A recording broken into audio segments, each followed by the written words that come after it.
Les villageois ont été tués dans les territoires de Rutshuru, dans la province du Nord Kivu, lors des combats entre les groupes rebelles du M23, soutenus par le Rwanda, et les combattants locaux de Wazalendo, qui se battent souvent aux côtés des forces de sécurité congolaises. Selon Isaac Kibira, est responsable administratif de Rutshuru. Je cite, « La position des rebelles du M23 a été attaquée par les gens de Wazalendo. Et malheureusement, cette civile au péri, a déclaré M. Kibira. Un deuxième affrontement à Rutshuru s'est soldé par l'incendie de véhicules, tuant 9 des passagers à bord, a-t-il ajouté. Aucun des villageois décédés n'est participé au combat, ont indiqué les autorités. Les combats ont soulevé de nouvelles inquiétudes quant à la durabilité du cessez-le-feu entre en vigueur le 4 août pour mettre fin au combat dans la région et apporter de l'aide à des millions de personnes dans les besoins. Plusieurs autres cessez-le-feu annoncés par les pensées entre le gouvernement et les rebelles ont également été violés. L'Est de la RDC est depuis longtemps envahi par plus de 120 groupes armés qui cherchent à obtenir une part de l'or et d'autres des ressources de la région, tout en perpétrant des massacres. Il en résulte l'une des plus grandes crises humanitaires au monde, avec plus de 7 millions de personnes déplacées, dont beaucoup sont hors de portée de l'aide.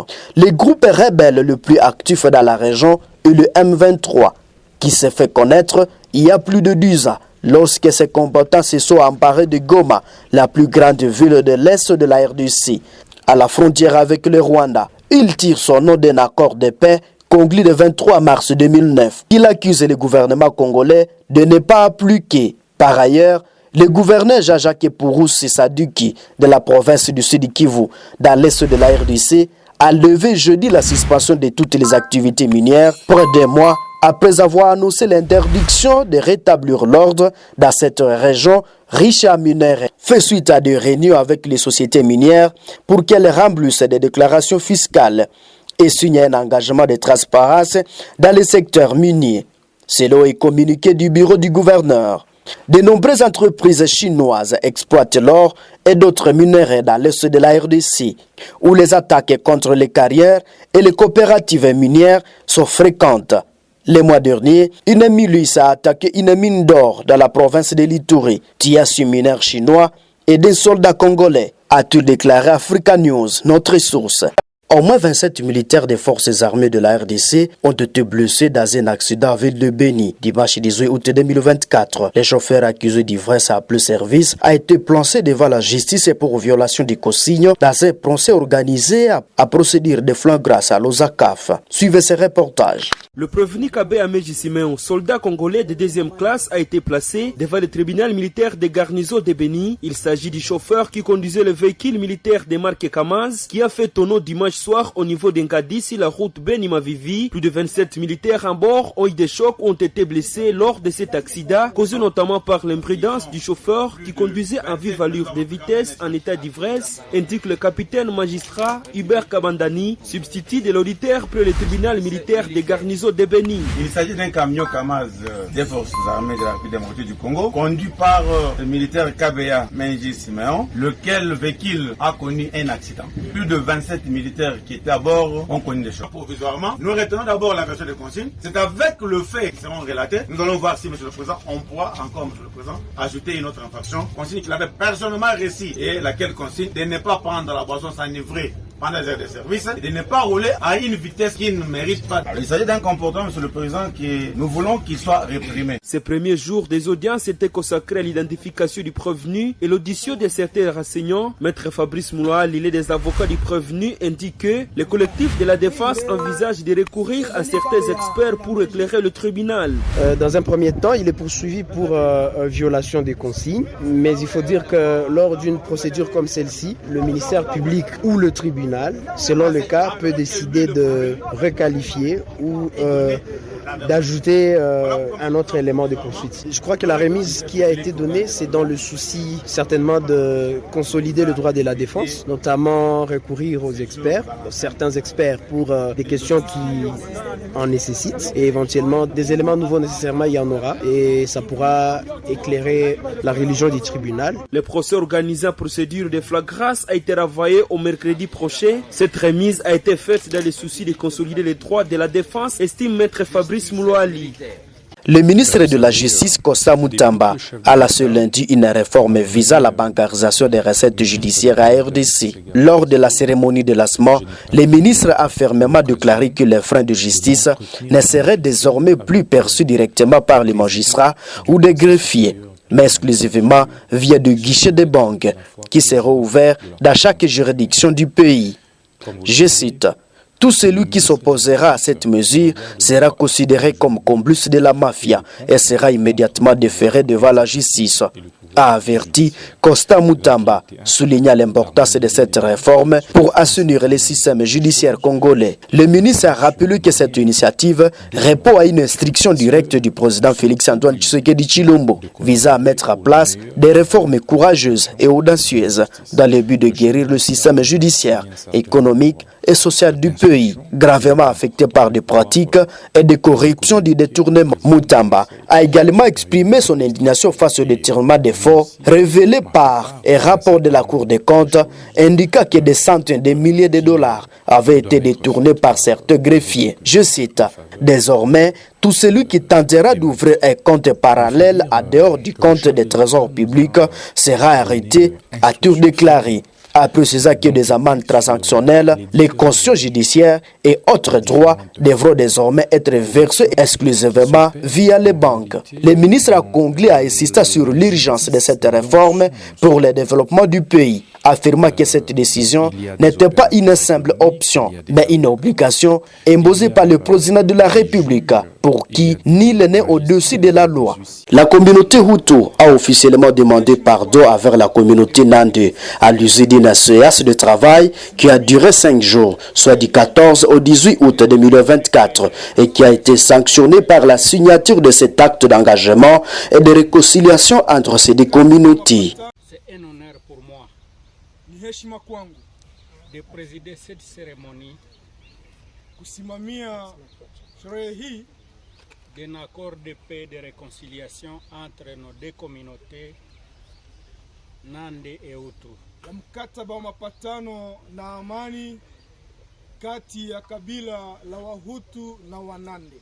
Nous rendons nos hommages les plus déférents au président de la République, chef de l'État. Tunatoa heshima zetu kwa rais wa nchi, baba wa taifa, pour avoir mis sur pied ce cadre de pacificateurs.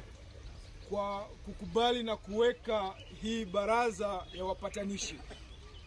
Je vais vous dire que lorsque j'avais reçu les sages de la communauté Nande, waarifu ya kwamba wakati pokea wenye hekima wa kabila la Wanande, quand j'ai senti le niveau de leur colère, wakati niligundua ukubwa wa kasirani yao, je me suis dit c'est fini.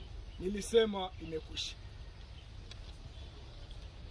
Je leur avais dit, vous êtes plus sages que moi. Niliwaambia nyinyi ni wa hekima kuliko mimi. Et je me disais, quel conseil je vais leur donner. Na nilisema nitawapatia shauri gani. Je me suis tourné vers les ancêtres, vers notre Dieu.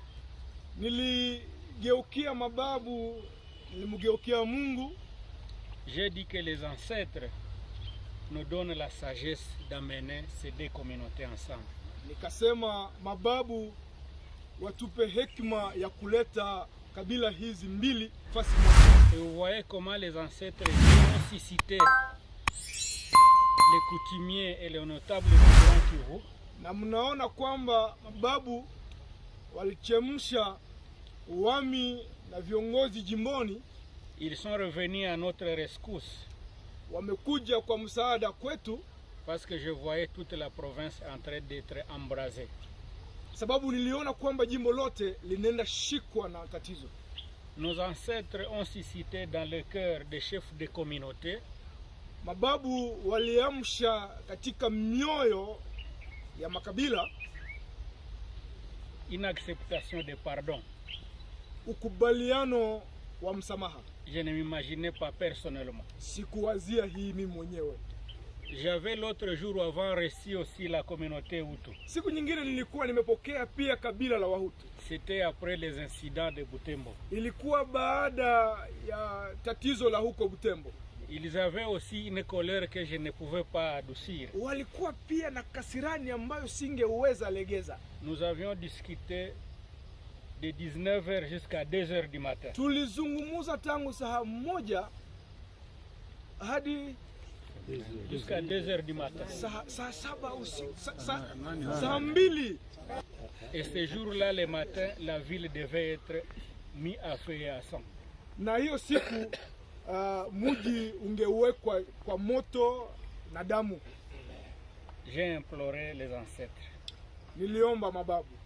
J'ai dit, est-ce que je vais tuer tous ces gens lorsqu'ils vont se mettre en train de s'entretuer? Je, nitaua hawa wote wakati watakuwa wakiuana? Est-ce que je suis puissant pour le faire? Je, nina uwezo wa kuifikia? Je me suis trouvé trop faible devant les actions qui allaient arriver. Nilijikuta mzaifu kwa hili jambo. Dieu a été avec nous. Mungu alikuwa pamoja nami. Donc je voulais dire que je remercie sincèrement les sages, les chefs coutumiers du Grand Kivu. Nimetaka kusema kwamba na shukuru sana wenye hekima wa Kivu kubwa pour avoir présidé en sagesse tous les pourparlers qui nous amènent à cet accord de paix. Kwa kusimamia mazungumzo yote ambayo imetuleta kwa huu mkataba wa amani. Je remercie toutes les communautés, surtout Nande et Hutu. Nashukuru makabila zote hasa sana Wanande na Wahutu pour s'être surpassés ambao wamejinyima en s'accordant mutuellement les pardons. Kwa kukubaliana wote pamoja msamaha. Ce qui témoigne que nous les Congolais nous sommes capables de trouver solution à nos problèmes. Hii inaonyesha kwamba sisi Wakongomani tuna uwezo ya kupata suluhisho kwa magumu yetu. Ce que je veux dire ici, inataka sema hapa, c'est que cet accord de paix soit sincère. Hii mkataba ya amani iwe ya kweli. Ce qui est important, ce n'est pas les accords que nous venons de signer. Ya maana haiko hii mkataba ambao tumesahini hapa.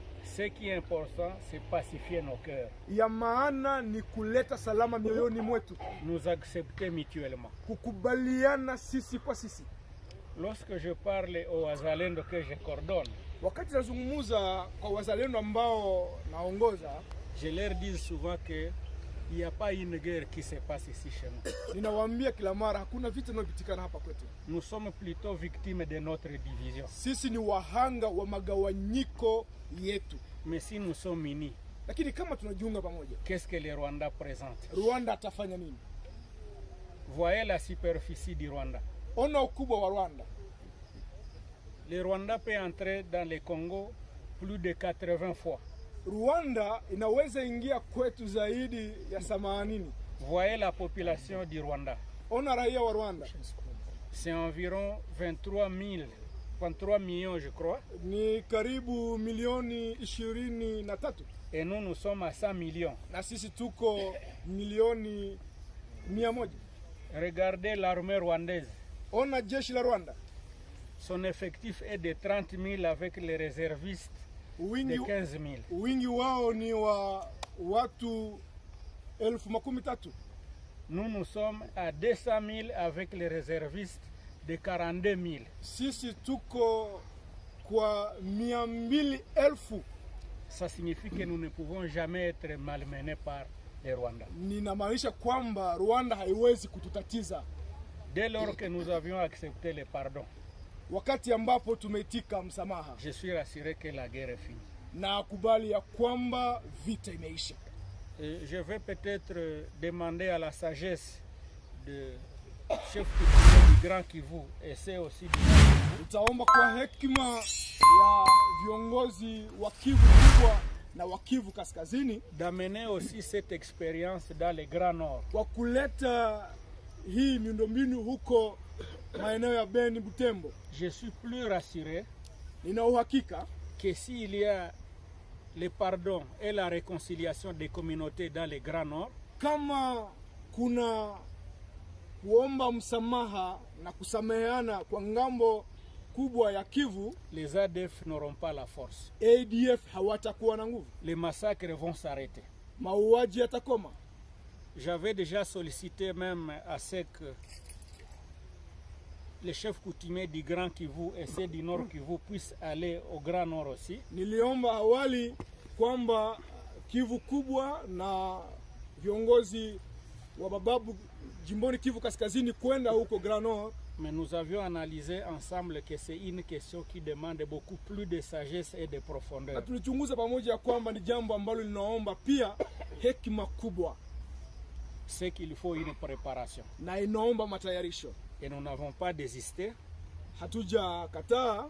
J'ai parlé ce matin avec le vice-premier ministre et ministre de l'Intérieur. Nimezungumza na waziri makamu kusika na mambo ya ndani. En lui parlant de l'expérience que nous venons de passer. Nikimuelezea kwa jambo hili ambalo limepitikana hapa. Il m'a rassuré qu'il va tout mettre ensemble.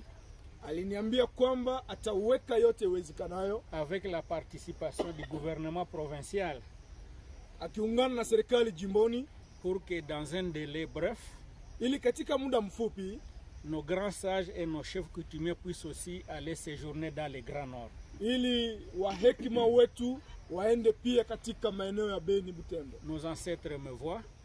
Mababu wanatuona. Dieu me voit. Mungu ananiona. Je suis certain que s'ils séjournent dans les Grands Nord avec cette expérience, nina uhakika kwamba wakifika huko pia kulingana yenye nafanyika hapa, les massacres vont s'arrêter. Mauaji huko yatakoma. Parce que les ADF ne sont pas plus forts que notre unité. Sababu ADF hawako nguvu kuliko umoja wetu.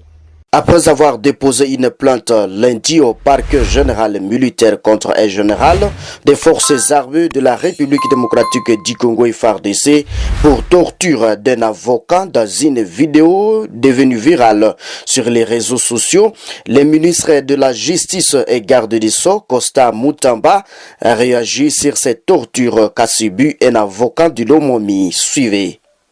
Et le ministre de la Justice est en droit de recevoir les dénonciations comme c'est le cas. Voilà. Oui. Ce n'est pas un tribunal populaire. Non. C'est donc la voix des sans-voix. Évidemment. Je suis consterné par la situation qui est parvenue, qui a atteint l'un de vous. Un avocat. Un avocat, ce n'est pas n'importe qui dans la société. Le chef de l'État ne veut plus entendre qu'un seul avocat a été humilié. Là, ce sont les avocats et nos différents barreaux pour soutenir notre confrère qui est en détresse, et maître Nadi et Mouchid. Donc nous tenons à vous remettre mes propres pour vous dire que quant à celle. Merci. Ça, c'est la plainte du bâtonnier.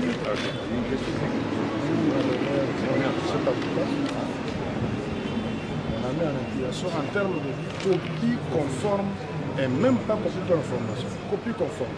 C'est-à-dire que c'est une lettre, en même temps vous adressez personnellement pour obtenir cette célérité. Vous-même vous dénoncez à tout moment la lenteur qu'il y a dans l'administrature. Ça peut être tout ce qui s'est... Voilà. Merci.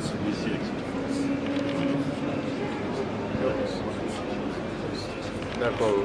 Merci beaucoup, monsieur le bâtonnier, mesdames et messieurs les avocats. Vous avez tapé à la porte indiquée. Le ministre d'État, ministre de la Justice que je suis, a été nommé par son Excellence, Monsieur le Président de la République, chef de l'État, magistrat suprême, avec des instructions claires. Lorsque le chef de l'État m'a nommé ministre d'État, ministre de la Justice et garde des Sceaux, il m'a instruit, sans désemparer, de pouvoir redresser la justice congolaise et redorer son image. Moi. Bien. Merci. Mais puisqu'il est magistrat suprême et que je suis son ministre, j'ai le devoir d'exécuter à la lettre les instructions. Et j'exécuterai ces instructions avec fermeté. Ici, il ne s'agit pas des magistrats. Le ministre de la Justice, Constant Mutamba, n'est pas contre les magistrats.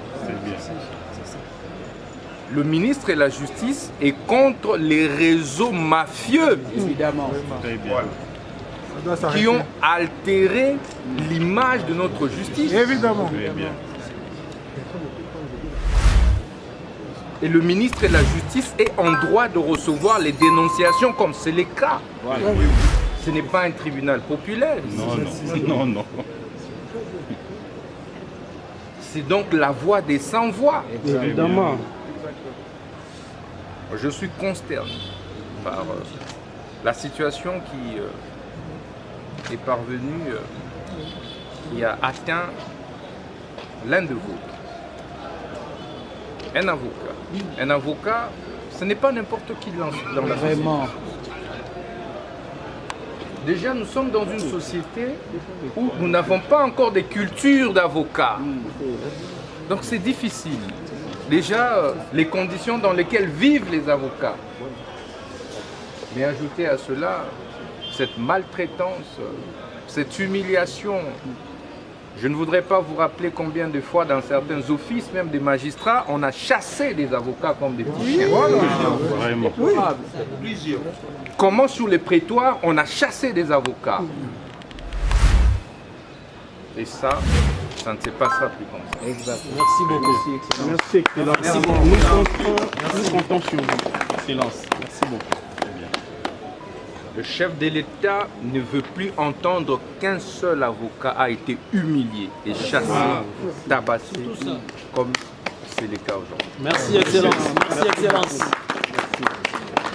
C'est pourquoi je veux vous demander de patienter. Je veux d'une réunion entre vous et l'auditeur général de FARDC. Merci beaucoup, Excellence. On l'appelle, puisque je vous informe, aussitôt que j'ai reçu cette vidéo, j'ai versé mes larmes. Vraiment. Et j'ai immédiatement appelé l'auditeur général des FARDC pour ouvrir immédiatement des poursuites contre le général qui s'est substitué pratiquement à la justice, qui s'est transformé en chef de guerre contre un avocat pour pouvoir humilier tout un corps. C'est le corps qui a été touché. Voilà. Vraiment. Exactement. Et que, avec la réunion que nous aurons ensemble, je pense que la procédure va s'accélérer. Et donc, vous permettez rapidement qu'on puisse contacter le procureur, qui est l'auditeur général du FARDC, qui va venir dans mon cabinet et nous allons tenir la réunion ensemble.